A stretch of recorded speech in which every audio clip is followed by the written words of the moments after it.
So we haven't cracked the top 8 in the Western Conference yet, but we're really damn close. I mean, we're only a half game behind the Spurs and the Kings. I don't know how the hell the Spurs are that low. That's weird to see them there. Sacramento, I guess it's weird to see them that high. But in our playoff hunt, we had to make some adjustments. We had to preach spacing as well as patience, because I felt like for a while our offense, for lack of a better term, sucked. But as you can see here, we got driving lanes for Moutier as well as for guys coming off of a screen and roll, even though I didn't like how close KJ was to Gallinari there. But also, speaking of Moutier, his star might be rising about midway through his second season. I mean, that game against the Clippers, he had 28 points and he had a number of baskets that really sealed it for us. And so we had to carry the momentum over to Sacramento, a team that, of course, is right with us in that 8th seed hunt. And I'll tell you, the first thing that I really noticed about this game was this was the first time that Danilo Gallinari in the starting lineup was really productive for us. And what used to happen when he was on the bench was I called plays for him directly because he was our best scorer. With him in the starting lineup, I'm not going to do that. Moutier, of course, is going to have the offense catered to him. So I kind of had to figure out, how do I combine Moutier and Gallinari's abilities? I mean, there's always the pick and roll and the pick and pop. I mean, that was there the second this series started.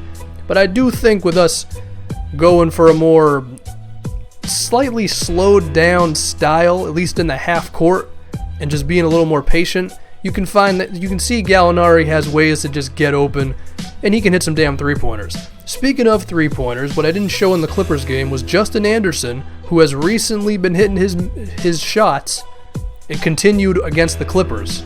So hopefully our backup small forward position can have a little bit of offense coming from it, because Justin Anderson, he's actually hitting some shots. I like that. Even though he had this one moment with DJ Augustine on him, this gets really freaking ugly. Like, okay, he misses that one, and really, man, you couldn't post up on DJ Augustine? Regardless, he's hitting his shots, and I like that. Okay, so the question for Justin Anderson and his golden afro is, can he continue this shooting? I mean, he's open here. That looked damn good. It was a long two-pointer, which I'm not a fan of at all. Shout out to Harella Bob. But still, if he's going to make these, that's a great thing, okay? Because for a while, I mean, I had to put KJ at this backup small forward position just to get some sort of something from there. Justin Anderson again here is really good. It's really good to see him making his jumpers. And just to put the icing on the cake, if my man will try to play some defense on him or not, that's really good, okay? Justin Anderson's hitting his jumpers. I like it. But also we got to talk about Nigel Hayes, okay? I mean, he's been really our best bench player for a while now, especially with Gallinari in the starting lineup. Nigel Hayes is probably going to start like next season, to be honest with you. I mean, I like Thad Young. Thad Young's doing his thing, but what Nigel Hayes is able to do for us, I mean, it continued against the Sacramento Kings, and really it was this run towards the third quarter and then later in the fourth that pretty much sealed this game for us. And, I mean, you saw Gary Harris hitting that three there, but let's make no mistake about it, okay? It was the Nigel Hayes show, okay? We've seen this guy score inside. He can come outside and score. I mean, he couldn't hit a jumper early on in the season. I don't know what the hell happened, but I'll gladly accept it, okay? But he can also be an effective pick-and-roll player for us, and given that we have Moutier as our point guard, Nigel Hayes is really, his potential is through the roof with this team, okay? Now, did I kind of foreshadow how this Sacramento Kings game ended? I mean, you're damn right I did. I said that we go on a run in the fourth quarter, and I said it was catered by Nigel Hayes, but of course other guys are going to contribute as well. KJ McDaniels, always a fast break player for us. And then, I don't know how many times this season KJ has finished in the half court, but it seems like every time he does, it's either a dunk or a three-point play. It's wild. And so, we face Sacramento, we got the W, okay? That's going to help us in our race for the playoffs. But then you want to know what happened? I had to play the simulation game, and oh my god, you gotta be kidding me, he's out for 5 weeks. Our best scorer, Danilo Gallinari, Gallo the God, is out for 4 to 6 weeks in the middle of a playoff run? Oh boy. Well, Brandon Ingram, you're up. Okay, Justin Anderson's going to be starting. I hope you can contribute off the bench. And we're facing the Phoenix Suns here.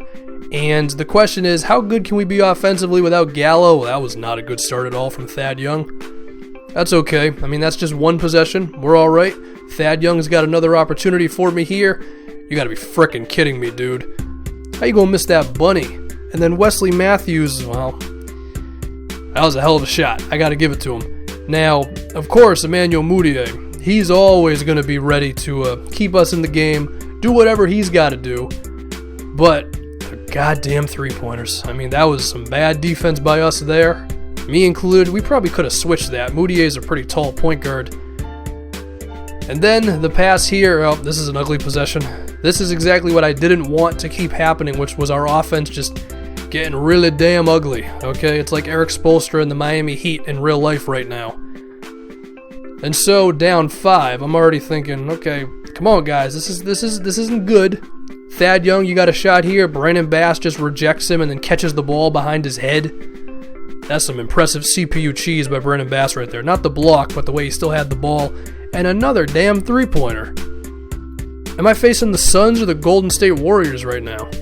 I can't even do anything with all this rain falling down on me. Shout out to K-Spade. But Nigel Hayes, I mean, the guy's just god tier at this point for us. He's able to keep us in the game. Pierre Jackson ended up on Booker, which isn't good, and then Ilyasova was left wide open for 3. How many three-pointers did these guys hit in 5 minutes? Now, I had to call upon Brandon Ingram, who luckily rose to the occasion just a bit, which is very good for us because his scoring, as we know, it's been kind of all season. But now, you ready for some BS? You ready for some real BS? What the hell is that? Did you just see that three-pointer from God or Devin Booker or whoever? Wesley Matthews with a three-pointer there. Listen, Gallinari being out, I thought we were just going to not know how to score. And granted, we had some struggles on offense, but holy hell, the three-pointers. My goodness. Okay? Mudiay, he can't hit that one. And then I might as well just chalk up 3 points on the scoreboard right now. I don't even care who shoots it. I know it's going to be a three-pointer. I got to assume it, right? Oh, God. That's everybody's fault. That's the CPU's fault. That's my fault. That's everybody. Now, Mudiay, like I mentioned, I mean, with his ascendance to a star player, if you want to get all anime and weird on me, it's going to allow it to where he can still make a contribution in a game like this when things are not going well. And, I mean, he was definitely able to make up for the loss of Gallinari's offense. But the defense was bad. It was bad. Mainly the perimeter defense. We couldn't defend anybody against this Phoenix Suns team. So, it's, as you would expect for us, an up and down season, okay? We have a good win against Sacramento, and then we forget how to play basketball against the Phoenix Suns. Now, one good thing is I showed you Brandon Ingram's three-pointer there a second ago. Wasn't the only three-pointer he had, and Ingram's shooting has been a problem with us all season. But with Gallinari out for 5 damn weeks, you're going to see a lot of Brandon Ingram, and if he can make those shots, that'll be good.